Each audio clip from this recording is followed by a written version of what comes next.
Hear you loud and clear. How you doing, Larry Bird? Loud and clear, sir. I'm 10-8. What you got?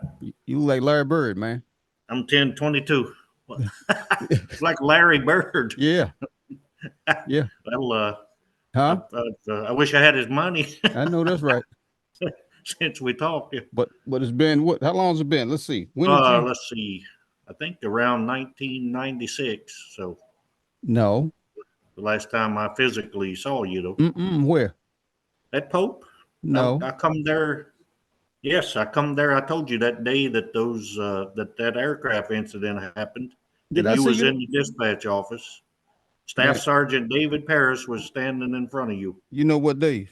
and you said, "I'm too busy. I can't talk right now." Well, I was on that cat, man. That Yes, I always that's been what on it is. that crisis action team. The Crisis Yeah, Action Team. I've been yeah. on one for about 32 years. So it was 90, whatever was It was was that 96?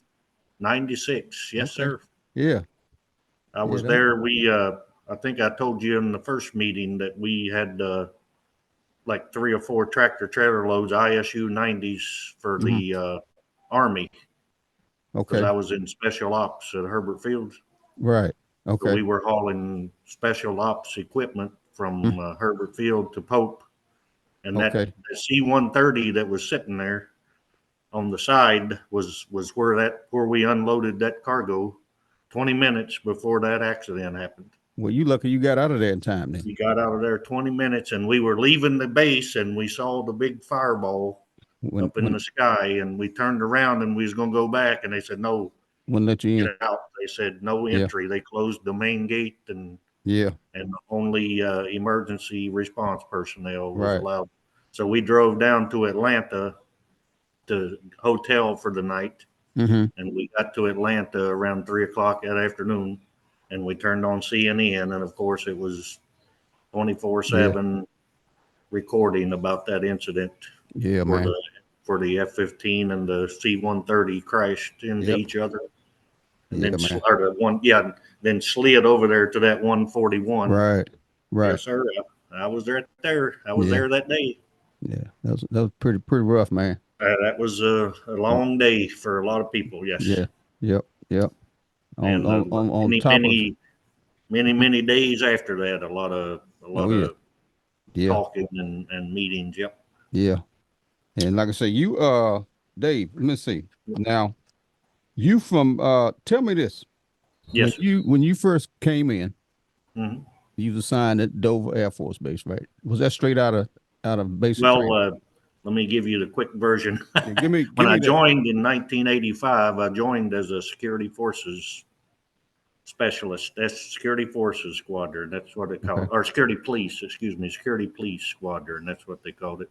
Mm-hmm. But when I got to Lackland, I had a meeting with a certain doctor, and he's like, "Are you sure you want to do this?" And I said, "Well, no, I'm not." I said, "I wanted to get out and go home." And he said, "Well, no, I can't let you go home, but I'll let you pick another job." Uh-huh.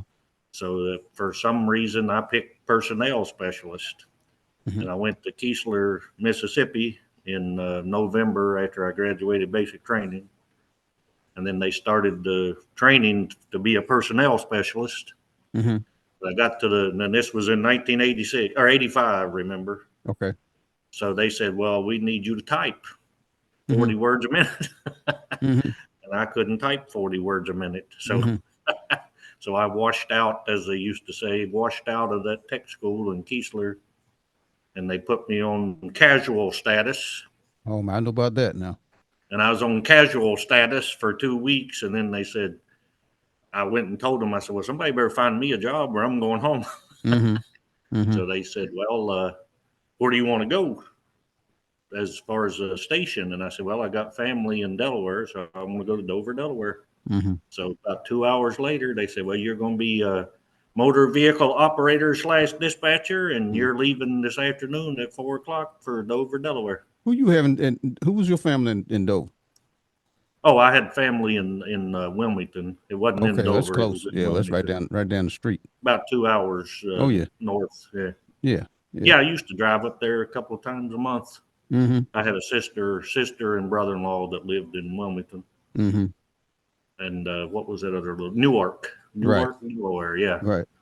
They lived So in a little town called Newark, Delaware. Yeah. right. And so getting back to that incident at Pope, so when you Yeah. arrived at Dover, Right. that was at the same time that the Newfoundland the Yeah. gander thing Yeah. had We happened. talked about that. And I told you, William Catlett slid me the keys to a 1985 top kick Mm-hmm. and a 40-foot flatbed trailer. And Yeah. he said, you got to get your ass out there on that flight line.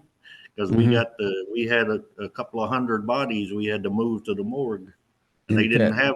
in I remember they caskets. was trying to get actual funeral services set up for them, but they Yeah. didn't have time. We Right. had to haul them flag draped caskets on the Yeah. flatbed tractor trailer. Yes, sir. Yeah. Now how old were you when that happened? I was 22 when I joined. I had just turned 23. Yeah, And I was 20. what kind of experience was that for you to, Oh, well, like I had to said, have something like that, man? I mean, like I you said, just we talked a little bit, and mm, he said, "Well, you grew up on a farm, boy. You can drive anything." Because I had a lot of, I had a lot of farm tractor and right. stick shift. That's what they call it, stick shift Uh-huh. experience. I learned how to drive on the 1966 Chevrolet station wagon, three on the Mm-hmm. tree. So, Mm-hmm. Yeah. so Yeah. I had some experience. Plus, Mm-hmm. like I said, I really didn't have time to think a lot back then. Yeah. But like I said, I just was I was kind of shocked at the situation that was going on at the time. But like I said, I tried to keep my cool and well, I joined. There was many other experienced. I forgot that old name. Bert was his name. Bert, that civilian that we Uh, had there. That older, real old guy. I think his name was Bert, but Bert, yeah. Yeah, Bert, he's he was drive my trainer. taxi, right? I think he's a Yeah, taxi. he was my trainer though on tractor trailer, and Okay. Oh yeah, he's pretty good. Yeah. Yeah. yeah, him and like I said, there were probably at least 10 or 15 military and then four Mm-hmm. or five civilians out there. We had like 20 people. Mm-hmm. So he said, just follow me, and pay attention to what I tell you to do, and you'll do fine. And I Right. said, yes, sir. And Yeah. we got her done, as they said. And You came off the farm. Were you a well, farm guy, or what did you do? yeah, I got a long resume. Mm-hmm. I grew up. I used to actually milk cattle on a dairy farm with my dad, Mm-hmm. and tobacco and hay and all that stuff.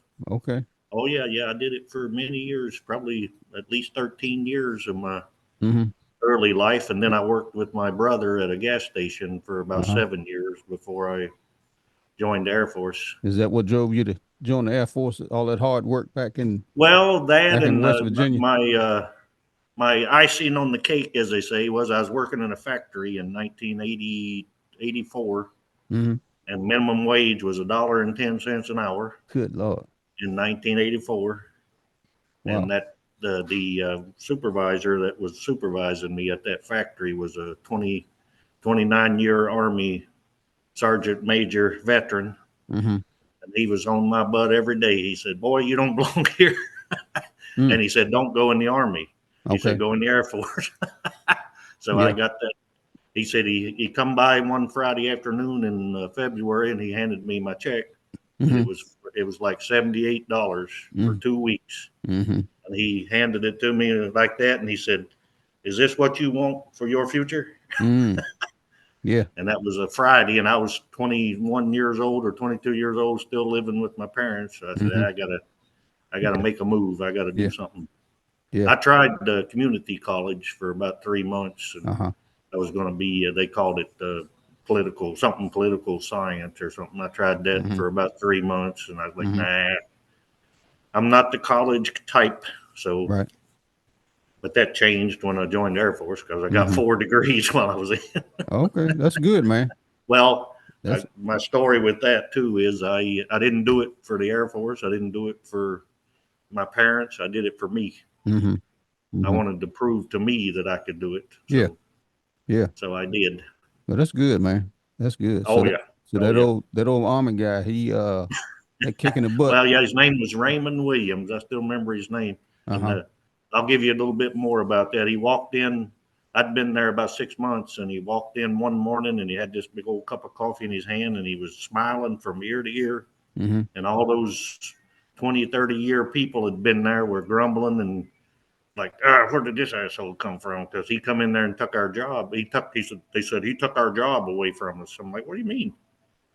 I said, that's the nicest guy I've ever met. Yeah. Yeah. And then like I said, he kind of called me to the side every once in a while, and he'd shake his head. He'd be like, I'm going to tell you again. He's Mm. like, I see a whole lot more in you. Yeah. He said, I'm not gonna even mess with those other guys and gals out there because they're not gonna. But he said, I He just just see didn't, something in you I that gonna I say can't. he just didn't see it in him. He said, I can't Yeah. stop. He said, he said, I'm not gonna stop. So you either make a move or I'm gonna kind of push you and make you. Mm-hmm. Mm-hmm. So I said Raymond Williams. He had a real big influence on the next 30 years of my life. Okay. That's good, man. That's good. And it paid Then I off. think you asked me a couple of days ago about my law enforcement career because Yeah. Yeah. Yeah. Okay. I had the nickname Deputy Dave. Where was that? Okay, well, again, I started before I joined the Air Force back in 1981. When I Mm-hmm. graduated high school, I had a friend that was a town police chief Okay. in a little small town next to where I grew up, and he asked me to come over there, and I joined his auxiliary force, as they call it. I didn't, Okay. I wasn't a sworn officer, but I did auxiliary with him for about 2 years, Mm-hmm.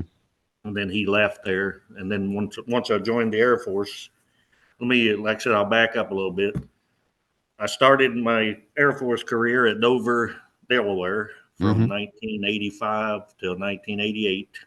Then I went to Osan, Korea from 1988 to 1990. Mm-hmm.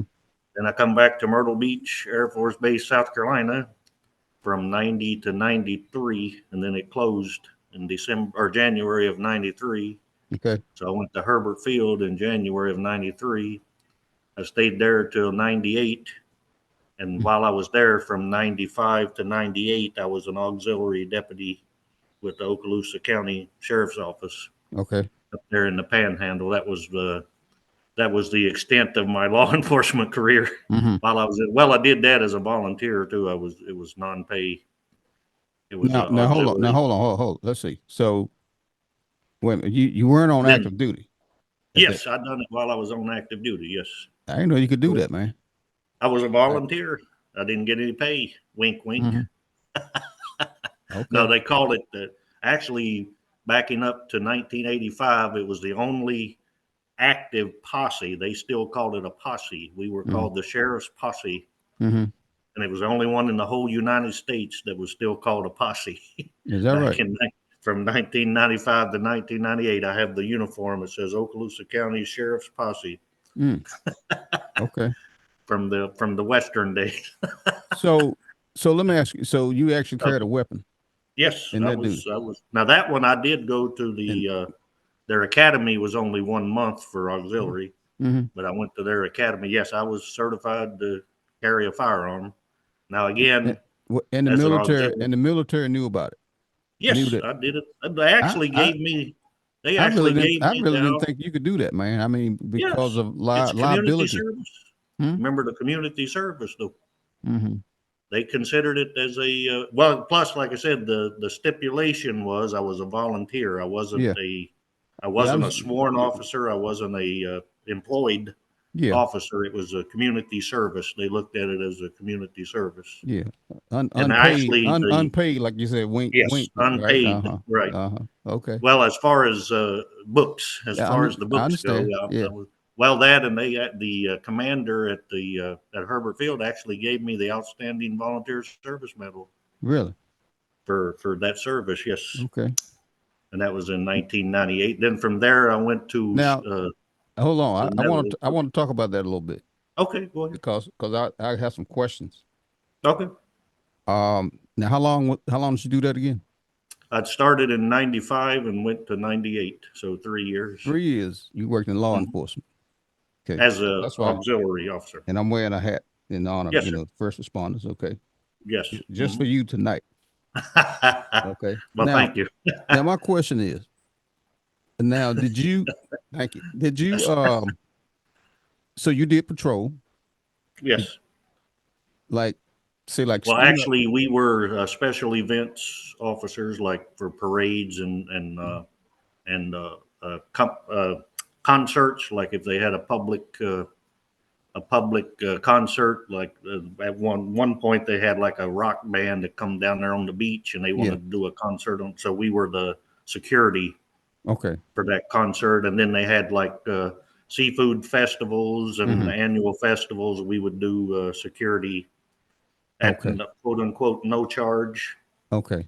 So We you were didn't the do like, county you didn't do for like the whole any, county. Yeah, any patrol kind of stuff, yeah. you know? Anything? Well, actually, yeah, we did. Well, we would do backup. We would Uh-huh. do the ride along with the Okay. actual deputies. Because my question for you would be, Hmm. if you did that type stuff, Hmm. what does it take for an individual to, let's say, if you did, or maybe you did, have to Hmm. patrol by yourself, Hmm. 2, 3 o'clock in the morning, Hmm. It happened. and Yep. a car loaded with individuals Hmm. speeding in Hmm. a rural area? Hmm. What gives you the strength to go up to that car and pull those folks Let over me, all by let me, yourself in question? I mean, what kind of a what does it take for a man to have the nerve to do that? well, you got to have the willingness to serve first, just like I Mm-hmm. did in the Air Force. You got to have a, compassion, if you will, Mm-hmm. for the people and for the public is the first thing. Mm-hmm. Protect. See on the side of that I car, it understand, says, protect and serve, we're here to protect and serve. So you got to have those two qualities first. but you don't know what you're getting ready to face. Well, You don't know if they get loaded with I was going to tell you, AR-15s. I was faced with a couple of situations, but one of the biggest ones that comes to my mind is like you Mm-hmm. said, it was 3 o'clock in the morning. Mm-hmm. Now, again, I'm with another officer, but Okay, we're getting ready to go. so you had a backup. Right. Well, He's your I was backup. the backup, Okay. but Okay. I was with another officer. We were both exhausted because, like I said, it was 3 o'clock in the morning. Mm-hmm. And he said, well, how about we do one more round and then I'll drop you off and you can go home. I was Mm-hmm. like, deal. Well, sure enough, we get the tone comes over the radio. 3 escaped Tennessee correctional people in a like a Chevy Nova with the license plate, yada yada yada. Well, Mm-hmm. look 10 yards in front of us. What do we see? We see the Tennessee license plate and the three Mm-hmm. individuals in the car, and they were, Okay. like I said, about 10 feet ahead of us. So Mm. so the deputy says, well, I'm Light gonna them up. turn on the lights. I'm gonna light them up. And he Mm-hmm. says, when they stop, or if they stop, Mm-hmm. when they stop, I want you to open the trunk. I'm gonna pop the trunk. I want you to grab the shotgun, and I want you to put a round in the chamber. Mm-hmm. And I want you to take the prone position over at the passenger's door of that Mm-hmm. car. Okay. And I'm like, what? It's 3 o'clock in the morning. I said, Yeah. what? Yeah. He said, I want you to grab the shotgun. I want you to put a chamber in the round in the chamber. And I want you to go up to the passenger door and I want you to put the shotgun up to that passenger's window. Mm. Now, Yes, sir. where was you guys backup? Oh, Was no, you I close? said by the time I was going to say that all happened within a minute. You're Mm. talking in 1 minute's time.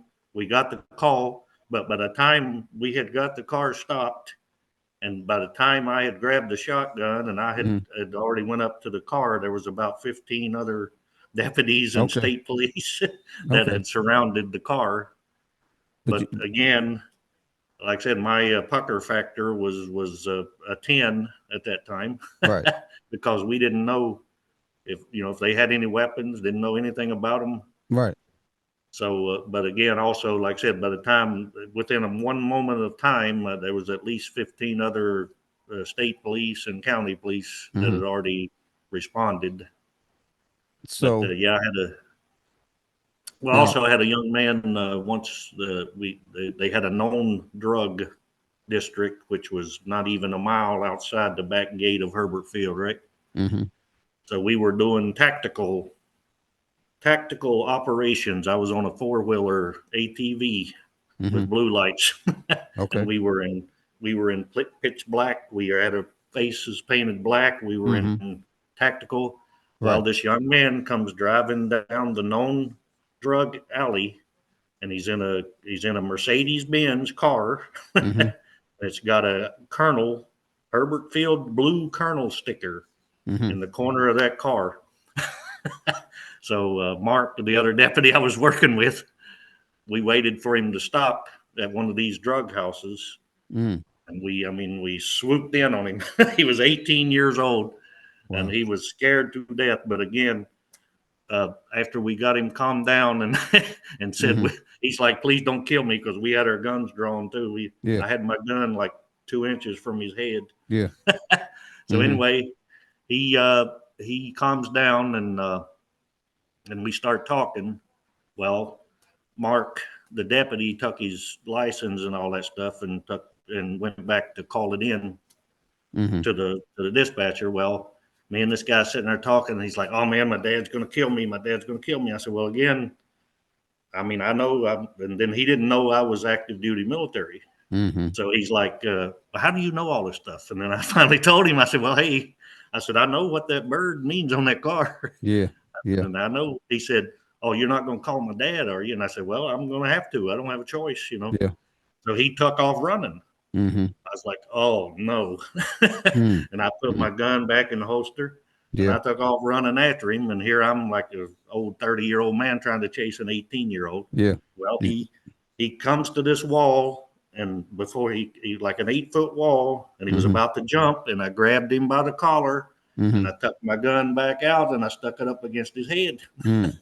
And I said, if you do not get down on the ground now, I am Mm-hmm. going to shoot you." Wow. And I was shaking like a leaf. Where you gonna shoot him, Dave? Yes, I said, I'm going to God kill Almighty, you man. if Oh you my do God. not get down on this ground. Ooh. So anyway, Yeah. that wasn't the end of the story. Mm-hmm. Yeah. This kid, I called his dad, or well, the dispatcher called his dad, and he come out there, and I talked after we all calmed down, and he didn't actually do a drug purchase, so we Mm-hmm. didn't have the evidence to actually, but we just wanted to scare him so he would never do something like that again. Right. Right. So, his dad almost guaranteed me that he'll never do this again. Mm-hmm. Mm-hmm. Well, and he also said the kid was like, he's probably going to do worse to me than you could. Yeah. I said, well, Well, yeah. you saved his career. Oh, yeah, yeah, yeah, You yeah. know. Well, and then But what happened also was when he got a summons to go to court. mm-hmm. But when I went to court, I was in my staff sergeant uniform. Mm. Okay. Here's this colonel, his dad, standing there with his bird on his shoulder, and here I Yeah. am, a staff sergeant, standing beside of him. Yeah. But this 18, and his dad was like shocked. He's Mm. like you said, how in the heck Yeah. are you a cop? Right. Right.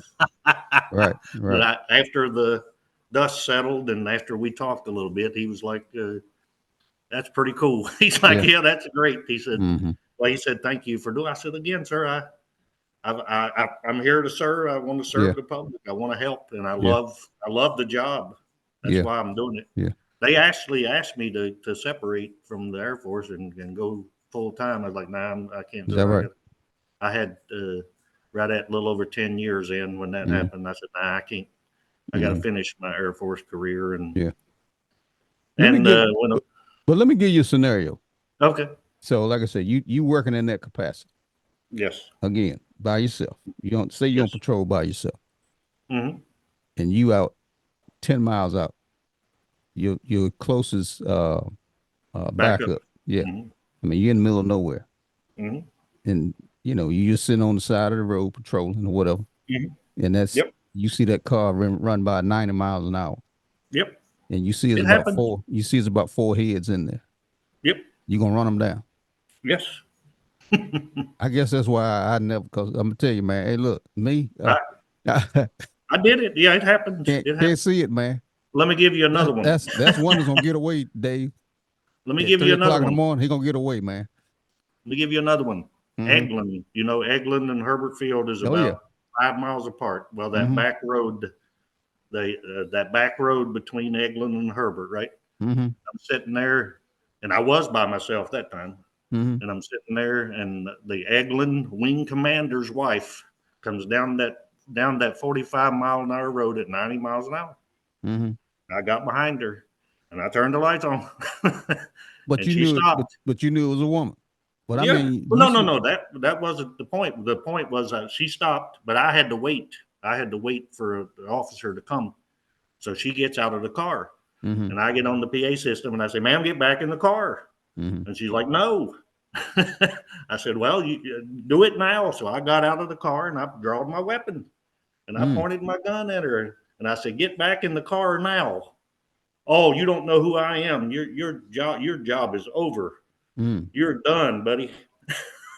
But she got back in the car. So when the deputy come, I told her what happened. Well, Mm-hmm. she gets back out of the car, comes back there to him, starts poking him in the chest, Mm-hmm. saying, saying, "I'm going to have your job. I'm going to have his job. Both of y'all are going to be done." And I said, "Ma'am, if you don't remove your hand from his chest, I'm going to take this mag light and I'm going to knock you to the ground. Do Mm-hmm. you understand that?" Really? And you? Oh, she got pissed again. So she goes back to the car, right? Uh-huh. Well, the deputy, well, I had the radar though. I showed him the radar and it said 90 in a 45. Mm-hmm. So he writes her out the citations. Well, I had to go to court, right? Mm-hmm. Well, I go to court and I'm in my staff sergeant uniform, Again. and Mm-hmm. the colonel, the wing commander, walks in his flight suit with his bird, and his wife's like, "Oh," she goes, "Hey, that's the guy." Mm-hmm. So Mm-hmm. the wing commander comes over there to me, and he's like, "What? How are you doing this?" I Right. said, "Well, sir, I'm a volunteer. I'm an Right. auxiliary deputy. I get no pay. I do Mm-hmm. this as a community service." Mm-hmm. Oh, he was in shock too. He's like, "Wow." Well, guess Mm-hmm. what? Yes, this is the days where the camera was mounted in the front of the car, right? Mm-hmm. We had a camera mounted in the front of the car. Well, Right. she gets up there and says, "Oh no, he didn't say this. He never said this to me." So Mm-hmm. and this is the VHS tape days too. I said, Right. Your Honor, I have Exhibit A." Mm-hmm. He says, "Well, go ahead and play it." So Mm-hmm. we put it there on the TV, and it shows her poking him in the chest. It shows Wow. her verbally abusing me and yelling at me, telling me she's going to have my job and all this stuff. Mm-hmm. Oh, this Eglin wing commander, he was pissed. Mm-hmm. He's like, "Shut your beep, beep, beep mouth right now." So guess what she got? What's he get? She got license suspended for a year. She got 140 hours of community service. Good gracious.